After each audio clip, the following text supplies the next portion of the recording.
আসসালামু আলাইকুম। সবার আগে বাছাই করা 10টি আন্তর্জাতিক খবর জানিয়ে দেব। প্রথমেই থাকছে শিরোনাম। তবে তার আগে অনুরোধ থাকবে ভিডিওটিতে একটি লাইক দিবেন।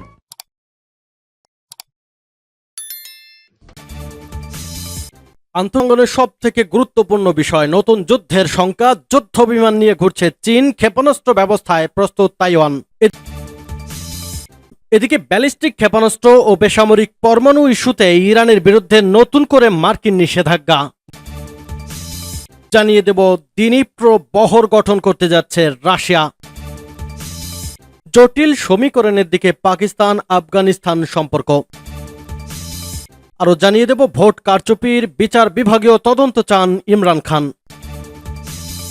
এবং সর্বশেষ জানিয়ে দেব আমেরিকা ইরাকে তার উপস্থিতিকে বৈধতা দেওয়ার জন্য কোন নৃশংস কৌশল ব্যবহার করে, এ নিয়ে থাকছে গুরুত্বপূর্ণ প্রতিবেদন। এতক্ষণ শুনছিলেন সংবাদ শিরোনাম, এখন বিস্তারিত। অনুরোধ থাকবে ভিডিওটিতে একটি লাইক দিন, কমেন্টস করে জানিয়ে দিন আপনি কোন জেলা থেকে বা কোথা থেকেই এই সংবাদটি শুনছেন। ভিডিওটি শেয়ার করে দিন আপনার ফেসবুক সোশ্যাল মিডিয়ায়।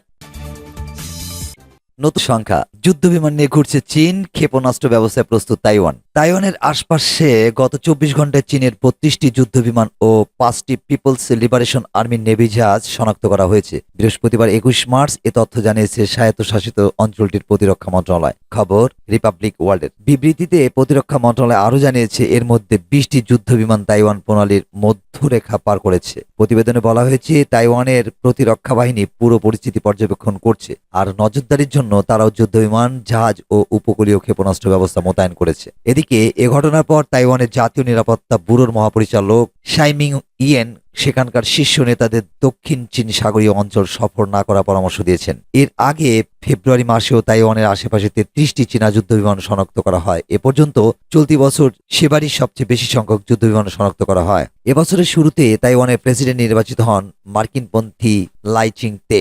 এরপরই ওই যুদ্ধ বিমানগুলো পাঠিয়েছে চীন। 2020 সালের সেপ্টেম্বর থেকে তাইওয়ানের আশপাশে চলাচল করা সামরিক বিমান এবং নৌজাহাজের সংখ্যা বৃদ্ধি করে চীন গ্রে জোন কৌশলের ব্যবহার বাড়িয়েছে। উল্লেখ্য, চীনের ক্ষমতাসীন কমিউনিস্ট পার্টি তাইওয়ানকে তাদের নিজস্ব অঞ্চল হিসেবে বিবেচনা করে, যদিও তারা কখনোই অঞ্চলটিকে নিয়ন্ত্রণ করেনি।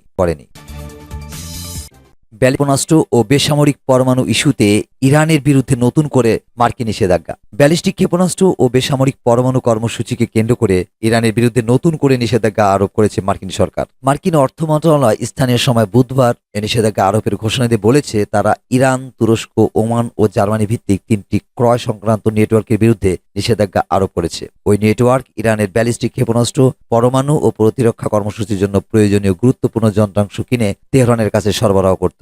মার্কিন অর্থ মন্ত্রণালয় দাবি করেছে ওই নেটওয়ার্ক এখন পর্যন্ত ইরানের ইসলামী বিপ্লব গার্ড বাহিনী বা IRGC, এরোস্পেস ফোর্স, প্রতিরক্ষা মন্ত্রণালয় ও সশস্ত্র বাহিনীর রসদ বিভাগ সহ মার্কিন নিষেধাজ্ঞার আওতায় থাকা অন্যান্য সংস্থার কাছে গুরুত্বপূর্ণ যন্ত্রাংশের 3টি চালান হস্তান্তর করেছে। মার্কিন অর্থ বিভাগের আন্ডার সেক্রেটারি ব্রায়ান নেলসন দাবি করেন ইরান জটিল গোপন নেটওয়ার্ক স্থাপন করে তার সমরাস্ত্র কর্মসূচির জন্য প্রয়োজনীয় উপাদান বিশ্ববাজার থেকে সংগ্রহ করে বেসামরিক নাগরিকদের জীবনের জন্য সীমাহীন ঝুঁকি তৈরি করেছে।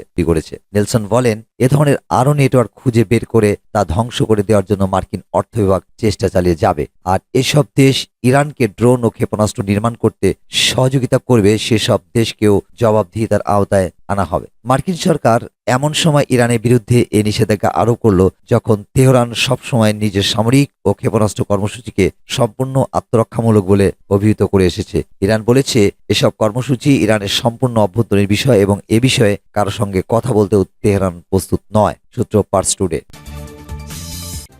বহর গঠন করতে যাচ্ছে রাশিয়া। প্রতিরক্ষা বিভাগের শক্তিমত্তা বৃদ্ধির ঘোষণা দিল রাশিয়া। বুধবার 20 মার্চ মন্ত্রিসভার বৈঠকে প্রতিরক্ষা মন্ত্রী সের্গেই শোইগু বলেন দিনিপ্র বহর গঠন করতে যাচ্ছে রাশিয়ান ফেডারেশনের সশস্ত্র বাহিনী, জানিয়েছে দেশটির রাষ্ট্রীয় মালিকানাধীন সংবাদ সংস্থা তাস। সের্গেই শোইগু বলেন এবছরের মধ্যে গড়ে তোলা হবে 2টি নতুন সমবেত সশস্ত্র বাহিনী। বাইরের হুমকি মোকাবেলা ও দেশের নিরাপত্তা নিশ্চিতে সামরিক শক্তি বৃদ্ধির প্রক্রিয়া অব্যাহত থাকবে বলেও তিনি জানান। প্রতিরক্ষা মন্ত্রী বলেন প্রেসিডেন্ট নির্বাচনের সময় ইউক্রেনের 419টি ড্রোন ও 67টি রকেট ভূপাতিত করেছে রাশিয়া। প্রতিরক্ষা ব্যবস্থায় জোরদারে সামরিক সক্ষমতা আরও বাড়ানোর সিদ্ধান্ত হয়েছে। 14টি ডিভিশন ও 16টি ব্রিগেড নিয়ে গড়ে তোলা হবে 30টি ইউনিট। প্রসঙ্গত, ডিনিপ্র বহর নাম দেয়া হয় ডিনিপ্র নদীতে থাকা বিভিন্ন নৌবহরকে কেন্দ্র করে। এগুলো সক্রিয় ছিল 4টি বিশেষ যুদ্ধে: 1735, 1739 ও 1787, 1792 সালের রুশ তুর্কি যুদ্ধ, রাশিয়ার গৃহযুদ্ধ এবং দ্বিতীয় বিশ্বযুদ্ধ। জোটীকরণের দিকে পাকিস্তান আফগানিস্তান সম্পর্ক। বিশ্বের অন্যতম শক্তিশালী বাহিনী হিসেবে সুখ্যাতি আছে পাকিস্তান সেনাবাহিনীর। দেশটির প্রতিরক্ষা তো বটেই, অভ্যন্তরীণ রাজনীতিতেও রয়েছে সেনাবাহিনীর দাপট। অথচ পরমাণু শক্তিধর এই দেশটির সেনাবাহিনীর ভেতরেই কি না পরিচয়ে লুকিয়ে ঢুকে পড়েছিল আফগান নাগরিকরা। সম্প্রতি এমনই তথ্য উঠে এসেছে পাকিস্তানের সংবাদ মাধ্যম ডন এর এক প্রতিবেদনে। দেশটির প্রতিরক্ষামন্ত্রী খাজা আসিফ দাবি করেছেন, পাকিস্তানে বসবাসকারী আফগান নাগরিকরা সেনাবাহিনীতে যোগদান করতে সক্ষম হয়েছিল এবং তাদের বরখাস্ত করার আগে একজন সেনাবাহিনীর ক্যাপ্টেন পদেও পৌঁছে গিয়েছিলেন। খাজা আসিফ বলেন, বিগত PMLN সরকারের মেয়াদে প্রতিরক্ষামন্ত্রী হিসেবে তিনি আফগান নাগরিকদের সেনাবাহিনী থেকে চাকরিচ্যুত করার একটি নথিতে সই করেছিলেন। তাদের একজন ছিলেন ক্যাপ্টেন আর একজন লেফটেন্যান্ট। পাকিস্তানের ভেতরে আফগান নাগরিকদের তৎপরতার ইতিহাস বেশ পুরনো। জানা যায় 2001 সালে 9/11 ঘটনার প্রতিশোধ নিতে আফগানিস্তানে আগ্রাসনের নেতৃত্ব দেয় মার্কিন যুক্তরাষ্ট্র। সে সময় আফগানিস্তানে অবস্থানরত সন্ত্রাসী গোষ্ঠীর সদস্যরা সীমান্ত পেরিয়ে পাকিস্তানে চলে যায়, আর সেখানে তাদের প্রায় 20 বছর ধরে আশ্রয় ও নিরাপত্তার ব্যবস্থা দিয়ে যায় পাকিস্তানের গোয়েন্দা সংস্থা ISI। মূলত এরপর থেকেই পাকিস্তানের সামরিক বাহিনীর সাথে সখ্যতা শুরু হয় আফগানদের। ধীরে ধীরে পাকিস্তানের ভেতরেও ডালপালা গজাতে থাকে আফগানিস্তানের বিভিন্ন সশস্ত্র গোষ্ঠীর। সম্প্রতি আবারও চরম উত্তপ্ত হয়ে উঠেছে পাকিস্তান আফগানিস্তান সীমান্ত। গত সোমবার পাক সেনাবাহিনীর রাতভর অভিযানের পর ইসলামাবাদ ও কাবুলের মধ্যে উত্তেজনা ছড়িয়ে পড়ে। পাকিস্তান বলেছে, সীমান্ত এলাকায় লুকিয়ে থাকা সশস্ত্র গোষ্ঠীগুলোকে লক্ষ্য করে এই হামলা চালানো হয়েছে। দেশটির দাবি, সন্ত্রাসবাদী কার্যকলাপগুলো আফগান ভূখণ্ড থেকে পরিচালিত হচ্ছে। পাকিস্তানের সশস্ত্র গোষ্ঠী TTPর হামলায় এ পর্যন্ত প্রায় 2300 মানুষ মারা গেছে। TTPকে কোনোভাবে থামাতে না পেরে পাকিস্তান সরকার নাগরিকদের বোঝাতে চাইছে অবৈধ আফগানরাই হলো TTPর সন্ত্রাসী। পাকিস্তান আফগানিস্তান সীমান্ত ডোরান্ড লাইন লম্বায় 1650 মাইলের বেশি। একই সংস্কৃতির মানুষ ভূ রাজনৈতিক কারণে সীমান্তের দুই দিকে পড়ে গেছেন। 1979 সালে আফগানিস্তানে রুশ অভিযানের পর থেকে পাকিস্তানে প্রায় 40 লাখ আফগান শরণার্থী আশ্রয় নেয়। এর মধ্যে প্রায় 15 লক্ষ শরণার্থীর কোনো কাগজপত্র নেই। একসময় শরণার্থী প্রকল্প পাকিস্তানের জন্য লাভজনক হলেও এখন পরিস্থিতি পাল্টে গেছে। বৈশ্বিক ভূ রাজনৈতিক তহবিলের অনেকখানি চলে গেছে ইউক্রেন ও গাজার দিকে, আর তাই আফগান নাগরিকদের নিজ দেশে ফিরিয়ে দিতে তোড়জোড় শুরু করেছে পাকিস্তান। আফগানিস্তানের আন্তর্জাতিক গ্রহণযোগ্যতা বাড়াতে দরকার পাকিস্তানের উদার সহযোগিতা। ফলে কাবুল সরকারের সঙ্গে ইসলামাবাদের যত বেশি মত পার্থক্য হবে, আফগান সরকার তত বেশি আন্তর্জাতিক সম্পর্ক বহুমুখী করতে চাইবে। আর এই সুযোগে ভারত আফগানিস্তানের দিকে সাহায্যের হাত বাড়িয়ে দিলে জটিল এক সমীকরণে পড়ে যাবে এই অঞ্চলের ভূ রাজনীতি। ভোটপির বিচার বিভাগীয় তদন্ত চান ইমরান খান। গত 8 ফেব্রুয়ারি সাধারণ নির্বাচনের বিচার বিভাগীয় তদন্ত চান পাকিস্তান তেহরিক-ই-ইনসাফ PTI দলের প্রতিষ্ঠাতা ইমরান খান। ভোটে অনিয়মের বিরুদ্ধে বুধবার সুপ্রিম কোর্টে একটি পিটিশন দায়ের করেন PTI। খবর দ্য এক্সপ্রেস ট্রিবিউনের। দলের প্রতিষ্ঠাতা ইমরান খান এবং মহাসচিব ওমর আইয়ুব খানের দায়ের করা পিটিশনে পাকিস্তানের নির্বাচন commission ECP, Pakistan Muslim league Nawaz, Pakistan peoples party PPP এবং MQMP কে এই মামলায় বিবাদী করা হয়েছে। পিটিশনে সুপ্রিম কোর্টের কর্মরত বিচারকদের সমন্বয়ে একটি বিচার বিভাগীয় কমিশন গঠনের দাবি জানিয়েছেন তারা। PTI দায়ের করা পিটিশনে এই কমিশন তদন্ত প্রকাশ না করা পর্যন্ত ফেডারেল এবং পাঞ্জাবে সরকার গঠনের সব কার্যক্রম অবিলম্বে স্থগিত রাখার দাবিও জানানো হয়েছে। সুপ্রিম কোর্টকে এই কার্যক্রম জাতির সর্বোত্তম স্বার্থ এবং নির্বাচনী আদেশ এবং সাংবিধানিক ব্যবস্থা মঞ্জুর করতে বলেছে দলটি। এতে আরো বলা হয়েছে, নির্বাচনের ফলে কারচুপি করা হয়েছে, অবাধ ও সুষ্ঠু নির্বাচন করতে ব্যর্থ হয়েছে ECP।